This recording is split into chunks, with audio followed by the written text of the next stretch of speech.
महाभारत में जो संजय थे वो भविष्य देख सकते थे।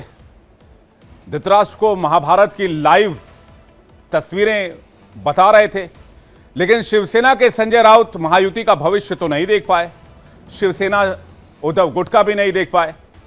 हां, लेकिन जो विवाद इस वक्त महायुति में है उसे लेकर मौके पे चौका जरूर मार रहे हैं और इस मामले में आग में घी का भी काम कर रहे हैं। इसे मराठी अस्मिता से जोड़ रहे हैं कि अब महाराष्ट्र का कोई भी फैसला दिल्ली से होगा।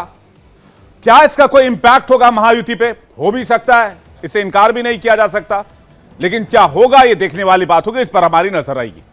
आगे बढ़ते हैं। जुबानी दंगल यहां भी है और जुबानी दंगल संभल पर भी है। संभल विवाद सुप्रीम कोर्ट की चौखट पर पहुंचा। इस मामले में सुनवाई करते हुए कोर्ट ने कई व्यवस्थाएं की। संभल में मस्जिद के सर्वे को लेकर हुई हिंसा के मामले में सुप्रीम कोर्ट ने शुक्रवार को अहम निर्देश दिया। सर्वोच्च अदालत ने कहा कि निचली अदालत को इस मामले में कोई एक्शन नहीं लेना चाहिए। सुप्रीम कोर्ट ने यह भी कहा कि इस मामले में हाईकोर्ट के आदेश के बिना कुछ भी न किया जाए। हालांकि सुनवाई के दौरान सुप्रीम कोर्ट ने याचिकाकर्ता से यह भी पूछा कि वो सुप्रीम कोर्ट आने से पहले हाई कोर्ट क्यों नहीं गए। दरअसल यह याचिका मस्जिद कमेटी ने दाखिल की है। मस्जिद पक्ष ने स्थानीय कोर्ट के सर्वे के आदेश को चुनौती दी। सुप्रीम कोर्ट ने याचिकाकर्ता से पूछा कि क्या 227 के तहत हाई कोर्ट जाना उचित नहीं है? बेहतर होगा कि हम इसे यहीं लंबित रखें। आप अपनी दलीलें उचित पीठ के पास दायर करें।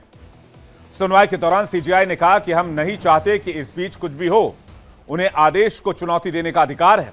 वो रिवीजन या 227 याचिका दायर कर सकते हैं। सुप्रीम कोर्ट ने यह भी कहा कि जिला प्रशासन सभी दलों के प्रतिनिधियों के साथ शांति समिति बनाएगा। हमें पूरी तरह से तटस्थ रहना होगा और सुनिश्चित करना होगा कि कुछ भी ना हो। इस बीच याचिकाकर्ता ने कहा कि मेरी जानकारी के मुताबिक देश भर में इस तरह के 10 मुकदमे लंबित हैं। इनमें से 5 यूपी में। इस मामले में जो तरीका अपनाया जा रहा है वो ये है कि मुकदमा दायर किया जाता है और फिर कहानी गढ़ी जाती है। इस पर हिंदू पक्ष के वकील विष्णु शंकर जैन ने क्या कुछ कहा, आपको सुनवाते हैं। आज इस मामले में जो वहां की मस्जिद कमेटी है उन्होंने सुप्रीम कोर्ट में याचिका लगाई थी।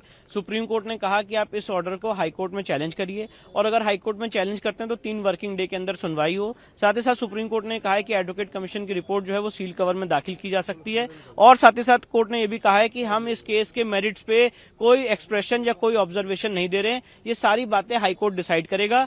पीस और हार्मनी को लेकर सुप्रीम कोर्ट ने आज अपनी चिंता जाहिर की और स्टेट ऑफ यूपी के जो वकील थे KM नटराजन साहब, उन्होंने कहा कि वो सारे कदम लेंगे पीस और हार्मनी को मेंटेन करने के लिए। संभल मामले में अभी भी सियासत जारी है। इसे लेकर कांग्रेस और बीजेपी एक दूसरे पर हमला कर रहे हैं। खासकर यूपी में कांग्रेस के मुस्लिम नेता सरकार की नीयत पर सवाल उठा रहे हैं। क्या कहना है सहारनपुर से सांसद इमरान मसूद और यूपी के डिप्टी सीएम ब्रजेश पाठक का, आपको सुनवाते हैं। देखिए, 5 लोगों की हत्या हुई, 5 लोगों की हत्या हुई और ऐसी अराजकता पूरे देश के अंदर होगी। यही अजमेर के अंदर हो रहा है। तो हम तो कल कई दिन से कह रहा हूं कि सुप्रीम कोर्ट को संज्ञान लेना चाहिए और सुप्रीम कोर्ट ने संज्ञान लेकर के रोक लगाने का काम किया। हम तहे दिल से उसका शुक्र भी अदा करते हैं, अल्लाह का शुक्र अदा करते हैं और सुप्रीम कोर्ट के फैसले का स्वागत करते हैं, क्योंकि सुप्रीम कोर्ट के इस फैसले के बाद देश के अंदर ये जो अराजकता का माहौल बनाने की तैयारी थी, इसके ऊपर रोक लगेगी। माननीय न्यायालय का हम सम्मान करते हैं। सर्वोच्च न्यायालय ने जो भी आदेश दिया है हम उसका सम्मान करेंगे, उस आधार पर काम करेंगे। और सबसे बड़ी चुनौती हमारे सामने है कि हम किसी भी व्यक्ति को कानून हाथ में लेने नहीं देंगे। लॉ एंड ऑर्डर को मेंटेन करेंगे और निष्पक्ष जांच करा करके जो भी दोषी होगा उसके खिलाफ कार्रवाई होगी। ये हमारी प्रतिबद्धता है।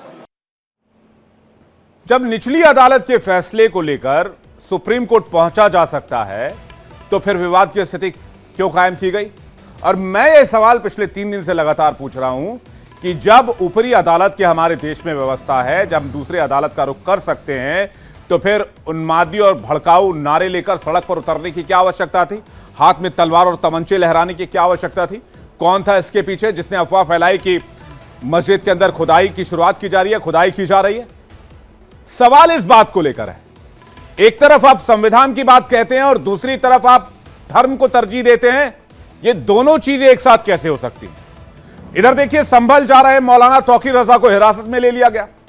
आईएमसी प्रमुख मौलाना तौकीर रजा खान शुक्रवार को जुमे की नमाज अदा करने के लिए बरेली से संभल रवाना हो गए। संभल रवाना होने से पहले मौलाना तौकीर रजा ने कहा कि लखनऊ और दिल्ली की लड़ाई में मुसलमान को पीसा जा रहा है।